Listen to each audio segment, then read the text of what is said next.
We're the talk of the town. We're the artists, the actresses, the filmmakers, too, meeting Venus. Yeah, we're coming through. Shine your light, let your voices be heard. We're spreading love with every single word, from the stage to the screen. We're making our mark, meeting Venus. Together we embark.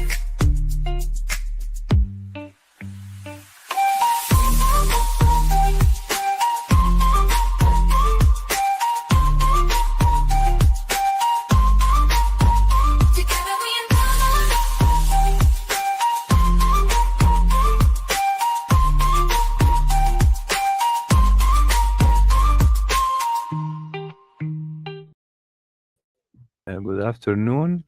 Today I'm very happy to welcome a great artist and filmmaker, Andria Litto. Come stai, Andrea? Tutto bene? Tutto bene, grazie. Non lo sapevo che parli italiano, dai.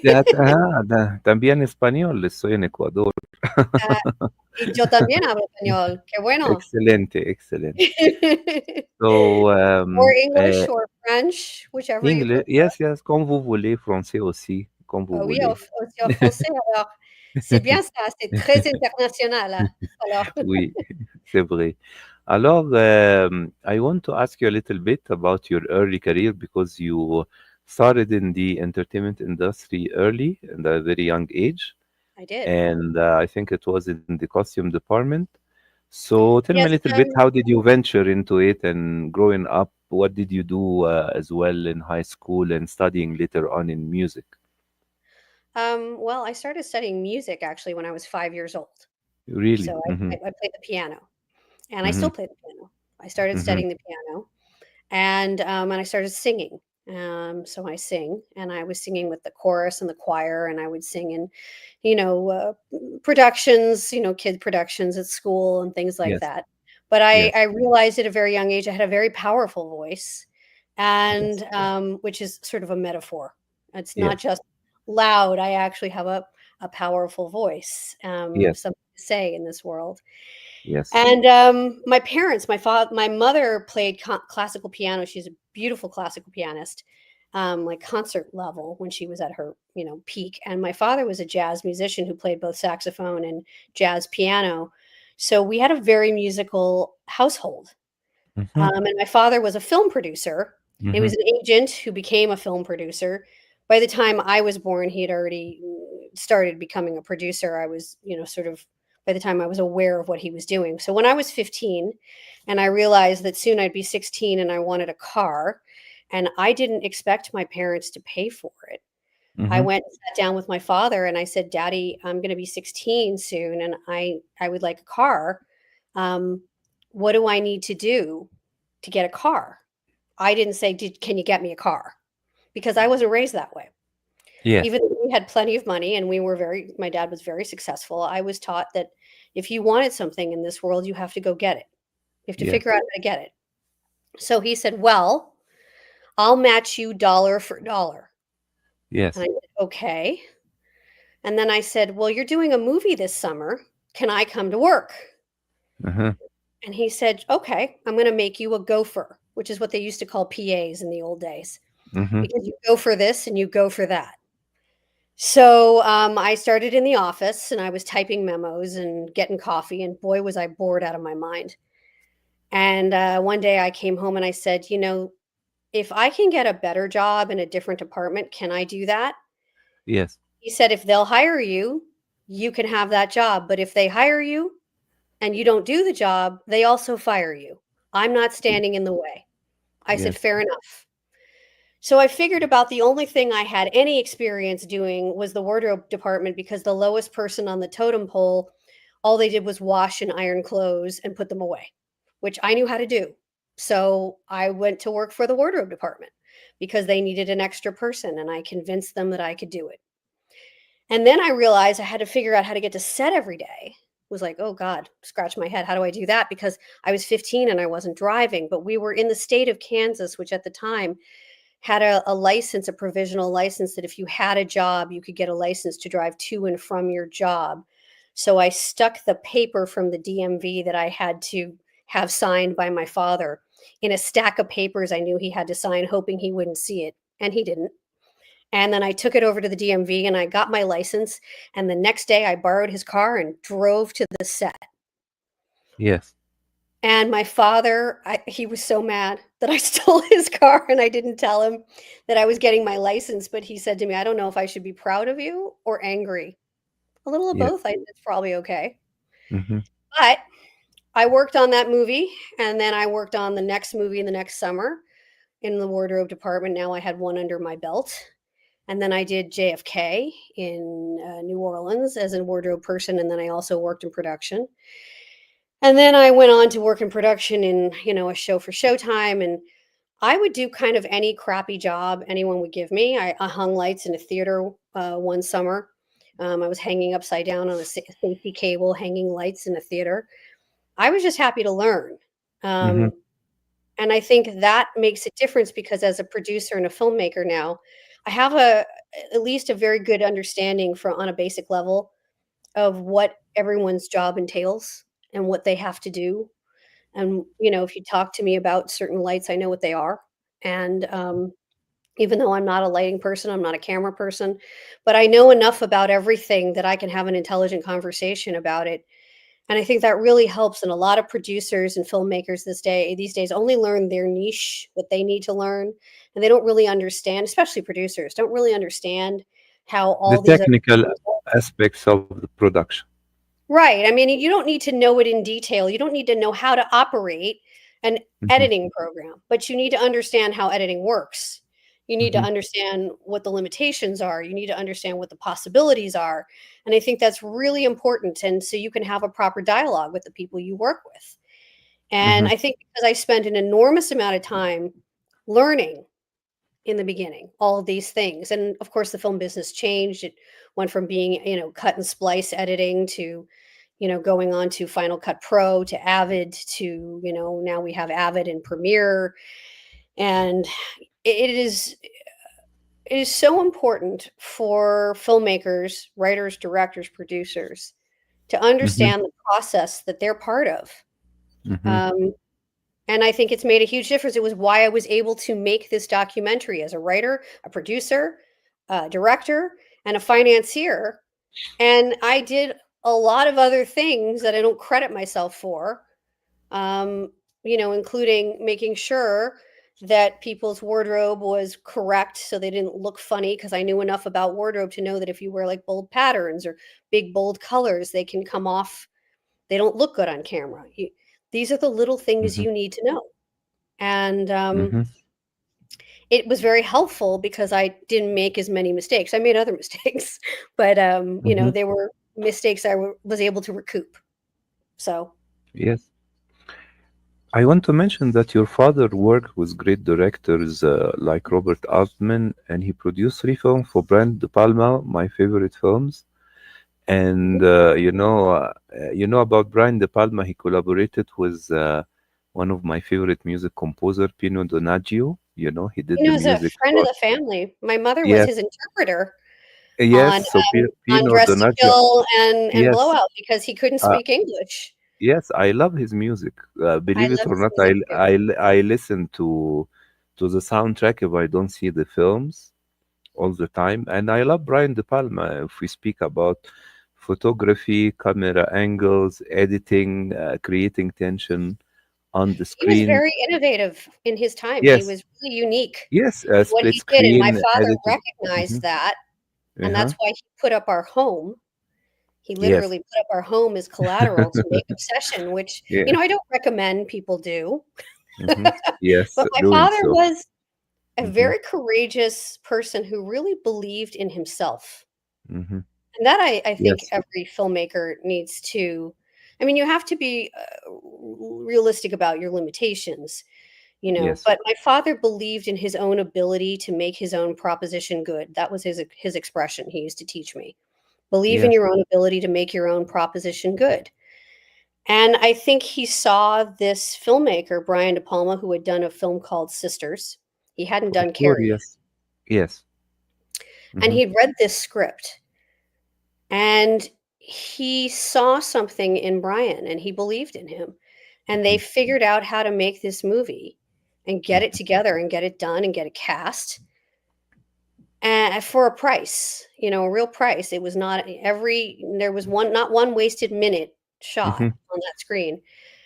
And they got Bernard Herrmann to do the score, and that was the Mhm. second to last score he did because Taxi Driver was his last score, and he Mhm. died.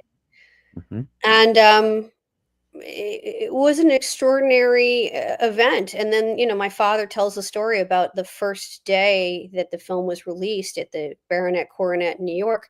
He went to see, what the line was like, and it was around the block. Mhm. The word of mouth was already out.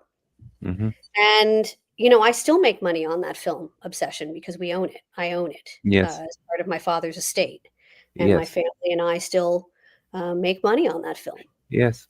Yes. Beautiful film. I love it. It had Cliff Robertson and Genevieve Bujold. You know. Genevieve Bujold, yes. Yeah. And it introduced John Lithgow. That was his first John movie. Lithgow, I love him. He worked with De Palma on several films. They Yes. blew up, and Raising Cane, Blowout made. and Raising Cain, exactly. Yes, And John's a very nice man too.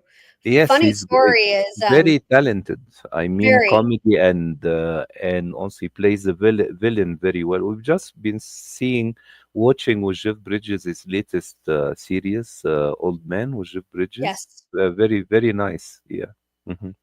And Tell us a funny he story. works very hard to prep all his roles. That's why I think he's so Yes. good.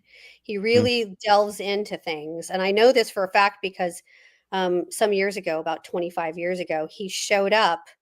I do ballet as well. He Mm-hmm. showed up at my ballet class because he was going to be doing something with New York City Ballet. He wasn't going to be dancing, but he wanted to understand what dancers did, like what their Mm-hmm. classes were like. And so he showed up in the ballet class, and the teacher said, "Oh, stand behind Andria over there," not Mm-hmm. knowing he was standing behind me, that I was George Lito's daughter. Mm-hmm. And he heard me talking about I had just come back from Italy, and he said, "Oh, I did my first movie in Italy." And I kind of Mm-hmm. giggled, and I said, "Really? Did you Mm-hmm. enjoy yourself?" He said, "Oh, I had a great time." And I said, "I'm so glad to hear you say that because I'm George Lito's daughter." For sure. You know, And he uh, almost, he literally just couldn't believe it. in addition to the Brian De Palma's film we mentioned with your father, I love as well Phantom of Paradise. Mhm.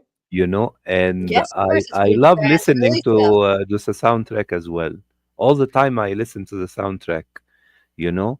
And most of Brian De Palma film, maybe all I met him in Berlin Festival. I said hi to him maybe Mhm. 15 years ago. He was there, and I think he lives in Europe right now in Paris. I imagine He because lives between Paris and New York, but, yes, yes, he's getting up in age, yes, he's not young anymore, and for that's the sure. reason he wasn't in my documentary is because, he Hmm. didn't his memory's not what it used to be, so he didn't Really. feel Mm. comfortable, um, Talking. talking, which I Yes, completely understand, it for sure, happens. for sure. It happens. Um, It and, happens. not everyone's memory stays sharp. My father was sharp well into his 80s. Yes. And, well, you see, because in the interviews, one of the interviews was done a year before. And then the last interview with him in the light blue sweater was actually done a week before he died. Uh-huh. I, Yes. I knew he was not well, but I Yes. didn't know he was going to die. So it was quite fortuitous Yes. Hmm. um, that I was able to get all that footage of him. Yes. But I've seen that you take over the company of having your father's name, George Litto Pictures, maybe 20 years ago or more. Well, it's all morphed into one company now called George Litto Enterprises. Yes. And And I run the company. you work in everything behind the camera, and you have, I do distribution for those films. We still yes, own the foreign rights for Obsession, Over the Edge, yes. with Matt Dillon, and That Cold Day in the Park.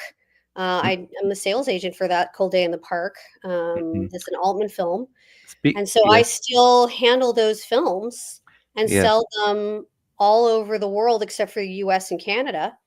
Mm-hmm. And so I do distribution as well. I learned from my dad to do everything. Mm-hmm. Matt Dillon as well. I met him in Taormina Festival in Mhm. Sicily. Mhm.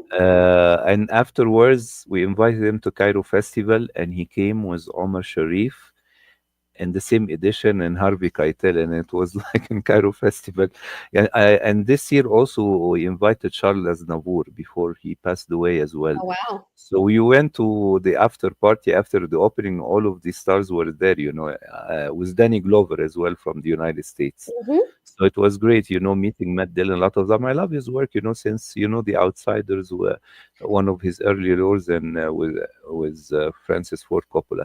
But Well, right Over the now, Edge was his first film. My re- father and the casting agent, they yes, discovered him, he was cutting class actually yes, at a yes, yes. school in He Long was Island. quite young. Yes, yes, yes, Yeah, he was yes. He 15 was. years old, Yes, and it yes, was yes, Vincent Spano's second film, yes, yes. and, I'm still friends and very close to Vincent. I haven't heard from Matt in a while, but I have seen him and run into him over the years. He's always very You were. nice, Yes, always very very. kind to my family because I think they all he remembers that, my father basically started his career.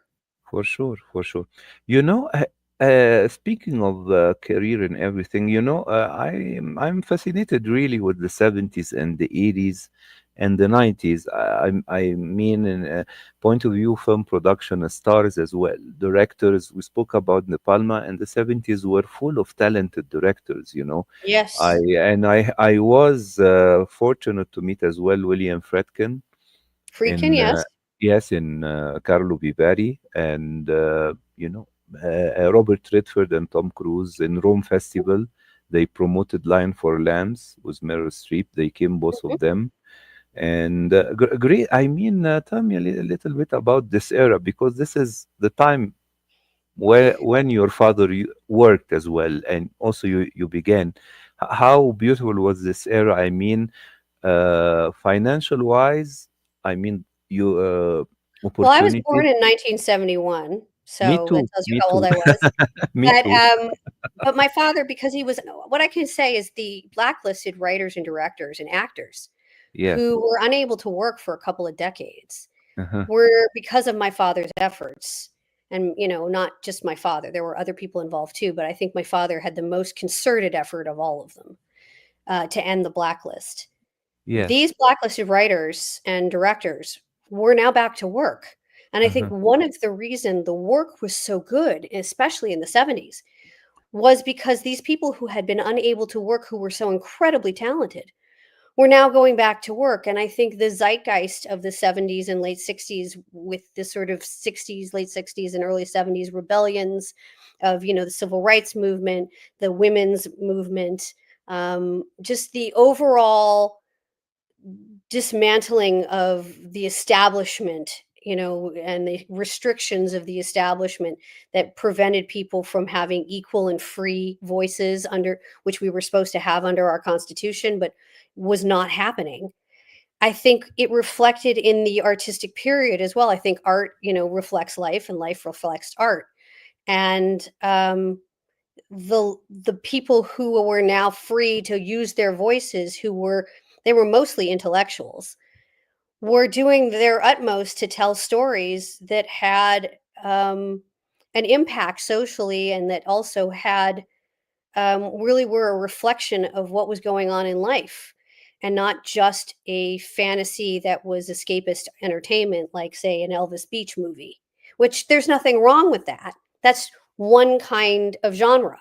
But there's other kinds of genres too. There's these wonderful dramas that came out of the 70s, like, MASH and Papillon, Papillon, and for sure. um, Hmm. these movies, Easy Rider, Raging Bull. These movies are dramas that are reflections of real life. And um, you have to have people who are studies of real life and willing to speak the truth in order to tell these stories. And so, what censorship does is it prevents artists from telling stories in a truthful way because Hmm. they have to dance around the censor. Hmm. And that's why I am absolutely a full throated believer in the First Amendment and artistic rights to free speech, including you want to talk about who you want to vote for. That is your right. You are a human being in this country and in America and in other countries where you have democratic right to vote. you have a right to speak your voice and say who you For want to sure. vote for, no matter who Yes, you yes. are. And if the fact Yeah. that your voice may have more impact because you're famous only means that you should be more responsible about it, in my opinion. But it doesn't mean when people say, well, celebrities shouldn't talk about who they want to vote for. Well, why not? Yes, I've seen a lot of comments, maybe on YouTube, especially about Hmm. a lot of YouTubers about celebrities supporting either Kamala Harris or Donald Trump, or influencer or etc. I think, like you say, it's freedom of speech. Before they are celebrities, they are citizens, and they have the right Correct. to select. The thing is, I think right now social media, are quite aggressive about everything. Yes. Everything is pushy. I mean, and as well regarding even about unreleased films. Imagine if you have Brian De Palma right now beginning, or William Friedkin, or I think they will have a lot of difficulties if social media exists in the 70s. I think so too. And I think Yeah, that's yeah. what's wrong with it because I think Hmm. everyone's entitled to free speech, but this need to criticize and cancel culture. I And do be not agree with pushy, cancel be culture. pushy, Yeah, and to be pushy and try aggressive, to and you don't want to hear and respect other opinions. correct. I feel it's very aggressive right now. I mean, more in America Well, you than know what that in means? Europe. That Yeah. means that those of us who are against it have to be equally as aggressive to let them Yes. know that this is not acceptable. Yes, we must And that's we what must I'm doing. fight for our rights. Fight for our right to speak freely, Yeah. not to be criticized for speaking freely. You may disagree with me Hmm. respectfully. You can For sure, disagree for with sure, any point of for view sure, I have respectfully, but you cannot, disseminate hate speech. You cannot you should not be disrespectful in doing so mhm. just because we don't agree. Yes, And you yes, should not also wish to cancel people for sure, because they for say sure. something you don't agree with, Yeah, especially yeah, when they're not promoting hate speech or they're not promoting violence.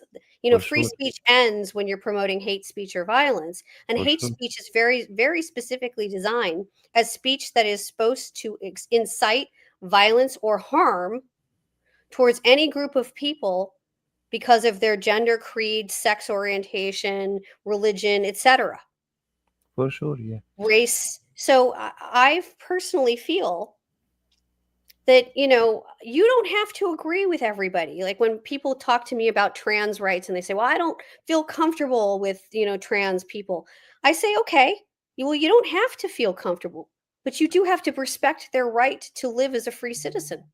Yes, as human being as well. Uh, Exactly.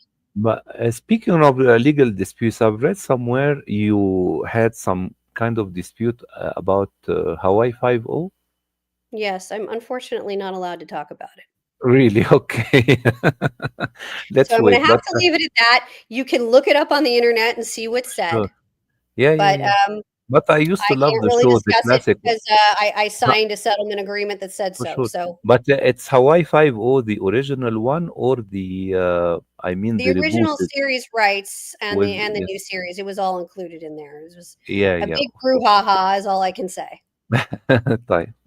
I used to love it. I used to watch it when I was a child as well. Sure, it was a very innovative series. I mean, it was one of the Yeah, first multi-ethnic series on television. yeah, I love the music as well. Pa, pa, pa, pa, pa, pa. I remember Well, very well. it's famous. I mean, Morty Stevens is the composer was named Morty Stevens. Morty Yeah. Stevens' score was famous, and Hmm. I think it's people really associate it not just with the show, but with Hmm. Hawaii. And I think it actually did For sure.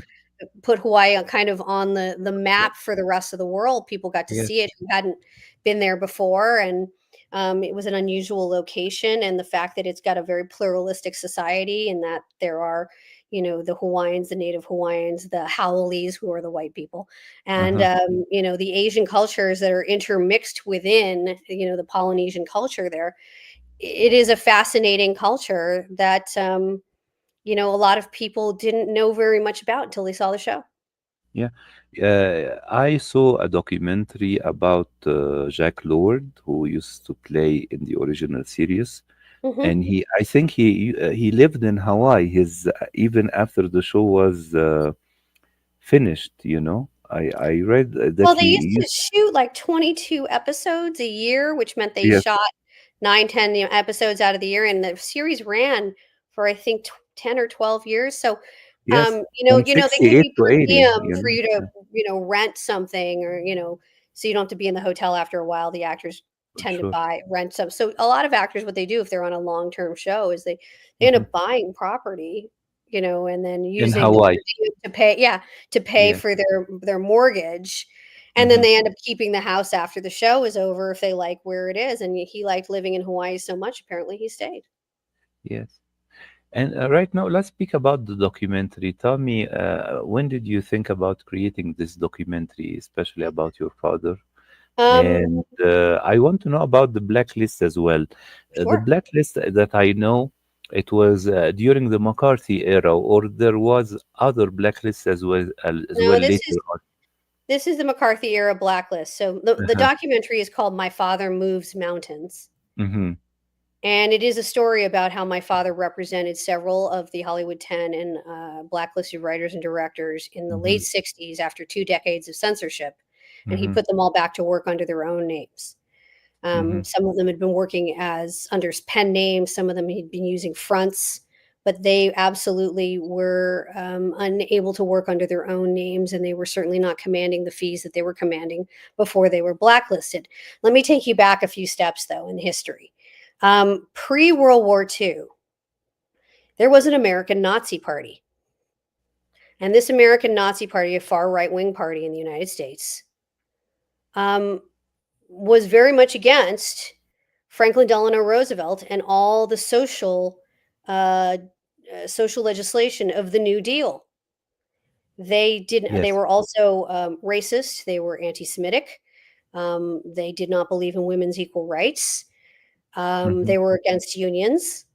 And this party, having been silenced for 4 presidential terms, that's 16 years, by Franklin Delano Roosevelt and the Democrats, saw an opportunity when World War II ended and Russia started mission creep, first in East Germany, and then rolling into Poland and everywhere else, and the communist sort of expansion started happening.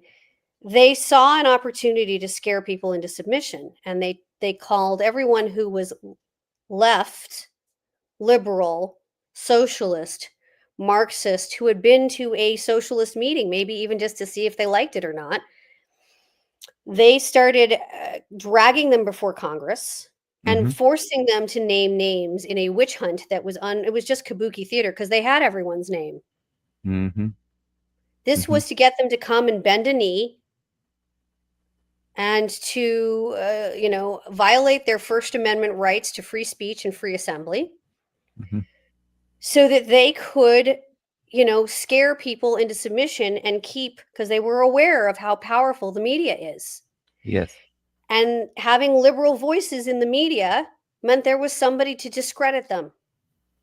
Does this sound Yeah. familiar with what's going on right now in the United States? Yes. And So speaking of they which, of wanted to course, make sure, they wanted to scare people yes.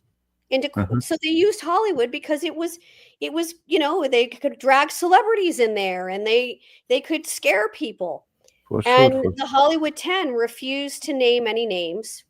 And if you mm-hmm. did not name any names, you were put on a blacklist of sorts, and you were Mm-hmm. not allowed to work. And For people sure. had to start signing a loyalty or oath in order to work for the studios, a loyalty oath to the United States. Uh, People were asked to do incredible things too. I mean, Ronald Reagan, I have a real beef with Ronald Reagan. I don't see him as the big hero that most people do, because I know what he did in the yeah. 50s. He was the head of the Screen Actors Guild. And as Yes. the president of the Screen Actors Guild, his job was to protect his membership, not to give their names to the congressional committee, who he thought were too liberal, so that they could get dragged before Congress. So he Mm-hmm. sold them all out Mm-hmm. for his own self-aggrandizement. Mm-hmm. And I remember, if you remember, I think you remember the movie The Front, starring Woody Allen. It was a great Mhm. movie about this era, It you is. know. And if you remember as well, when Elia Kazan went to get the Oscar for his career, many artists refused to stand up and give him an ovation. Including You remember? my godfather. My Yeah, godfather was Abraham Polonsky, and he spearheaded the campaign against him because he had personally, Ilya Kazan had personally named my godfather really. as a communist, as a Marxist. I Hmm. mean, and listen, I understand it was a very difficult time.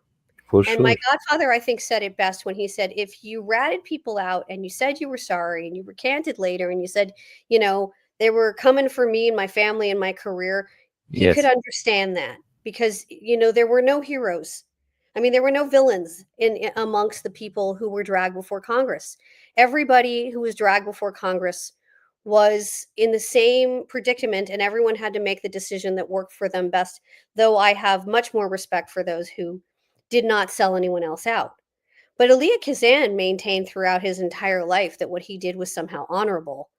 And I guess that's what he had to tell himself to get through it, I guess. I don't know. I mean, I don't live in his head, but Hmm. um, I certainly find it reprehensible that even years later he couldn't apologize for it. For sure. Hmm. And his career was made on the backs of all those people who he sold out. Yes. And here's the thing.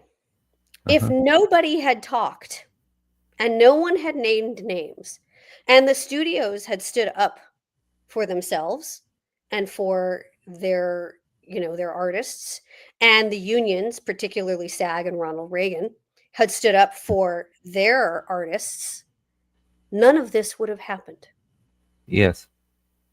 Yes. So there's a lot of blame to go around. It isn't just squarely on the people who named names.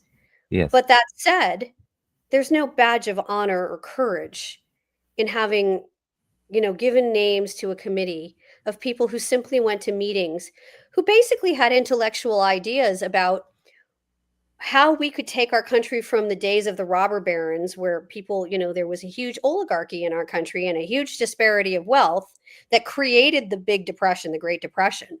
Hmm. How we could figure out a way to make a society that was fairer to all people, i.e., could we institute a 40-hour work week, because that's what they were asking for, a occupational safety hazards, could we have equal rights for women, civil rights for African Americans in our country, could we institute no child labor laws that prevented children from having to go to work.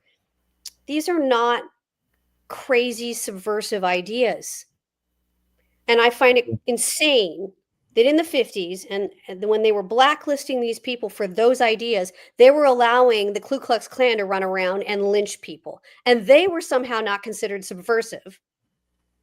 But Hmm. people who wanted, unions and a 40-hour work week and equal rights for women and African Americans were the ones who were somehow dangerous to this country. To me, it's laughable. Hmm. But an entire society in this country, more than 51% of the population for a while, bought into it. Hmm. And we're seeing it again with the Trump administration.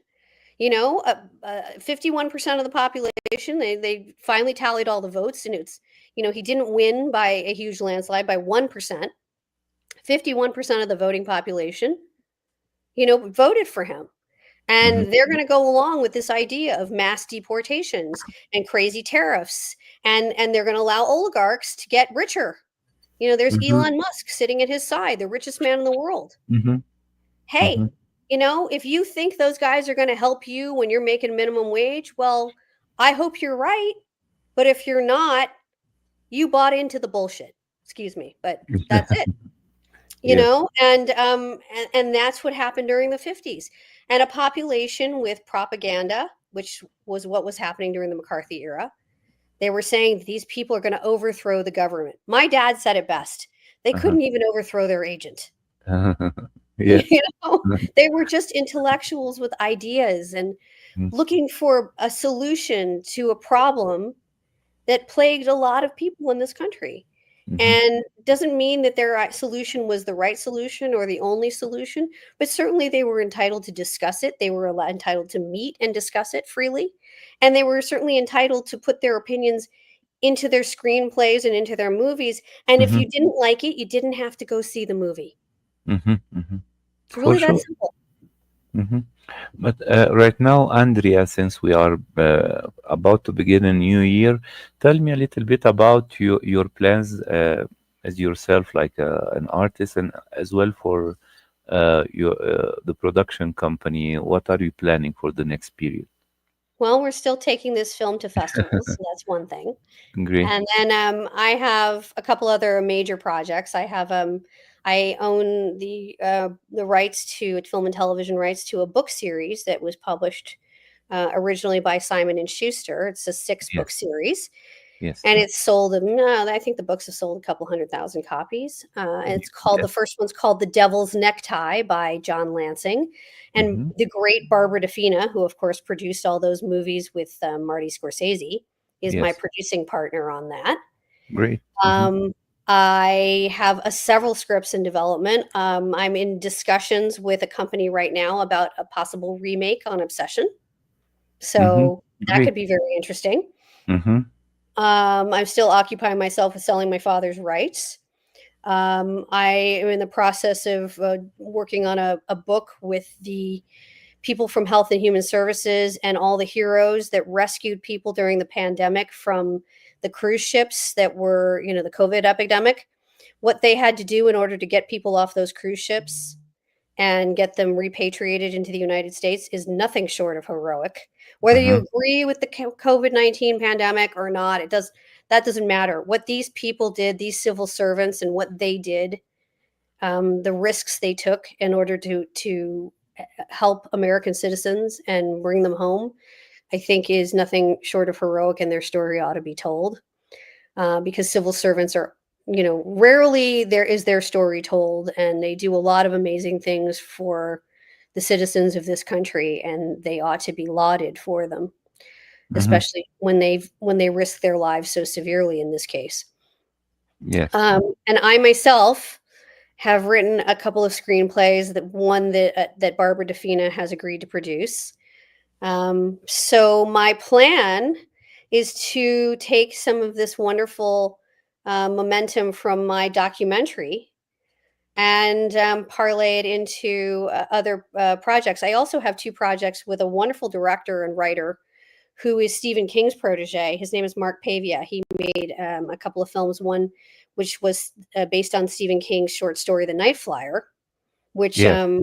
horror director Mike Flanagan recently said in an interview was the most underrated horror film, Stephen King horror film out there. So thank you, Mike Flanagan, for that wonderful endorsement of Mr. Mark Pavia. We have two screenplays that we're working on to get made as well. But the business has seen a little bit of a difficult time between the pandemic and the strike, so Yes. everything's been a little harder than it Yes. usually is. But I don't let that deter me. I am as tenacious as a tiger. I'm very much my father's daughter. Mm-hmm. And I'm also a very positive, upbeat person. And so I just get up every morning with the belief that I can make my own proposition good, like my dad taught me. And Yes. uh, Mhm. and I think of him. His picture is right in front of me on my desk, and I For think of him sure. all the time. And I'm sure he is with me. And whenever I Mm-hmm. have a bad day and I can't figure out how to handle something, I sometimes literally talk to him and say, "Dad, please, what would you do in this situation? Tell me what to do. Mm-hmm. I'm just don't know what to do." And I Mm-hmm. swear to God, sometimes I wake up with the answer, and I'm pretty sure he's whispering in my ear while I'm asleep. Yes. Yes. Yes. Yes. You made me remember of an Italian film with they had their parent photo as well, or painting in the wall, and when they were doing something good, the painting was smiling, and it was it was an Edward Phoenix film. It was a comedy, but it was something like that. And they used to do this motive, this motiva a lot in comic, Italian Sure. films of the 70s and the 80s. So maybe it is for real with you as well. Maybe. I mean, I think that our Hmm. spirit when we die, I tend to believe For that sure, love doesn't die. for And sure, for I sure. loved Yes. my father with all my heart, and he and I had a very special relationship. I feel very lucky that I had such a unique relationship with such an extraordinary man, For sure. I and I'm see pretty sure he he's still was with me. for sure, for sure. His spirit is with you, and I can say he was a visionary, you know, and he was part of this great generation of producers, who give us all the beautiful production of the 60s, 70s, and the 80s.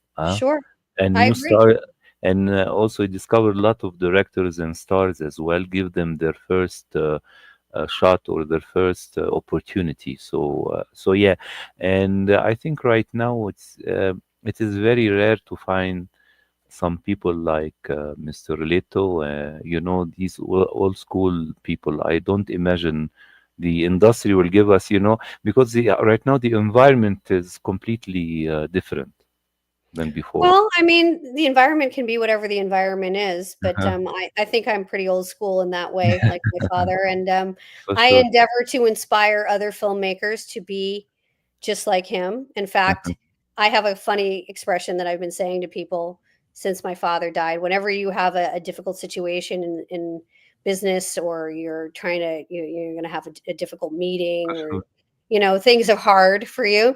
We all know Star Wars, and they say, "May the Force be with you." I just say to Yes. people, "May the George be with you." Good. Very good. Because if you have my dad's courage with you when you are going through this, you're going to be just fine. For sure. For sure. Andrea, I want to thank you very much for this great and lovely interview. It's beautiful. It's about memories and the entertainment industry and your father. And I wish you all the best in the upcoming project you mentioned. Thank you. And I hope when you have a new release next year, a new project to announce, you can come back and talk about it with us. Absolutely, just stay in touch with me, and you see my social media and whatnot, For and you sure. know who my PR people are. So let's Yes, absolutely do that. It for would be sure. my pleasure. I always actually really appreciate those people who came to me in the early days, and are Yes, willing to promote and help me out, because to me, yes, I see this as help as well. yes. um, I like my father, I don't forget where I came from and who Mhm. helped me along the way. Yes, So, and now you heard me say it on tape, so now I have to yes. stick to my word. Sure. Great, great, great, Andrea. It was lovely Thank you. meeting you. Yeah, likewise, my pleasure as well. And I wish you all the best again. Thank you. And I look forward to hear some good news from your end.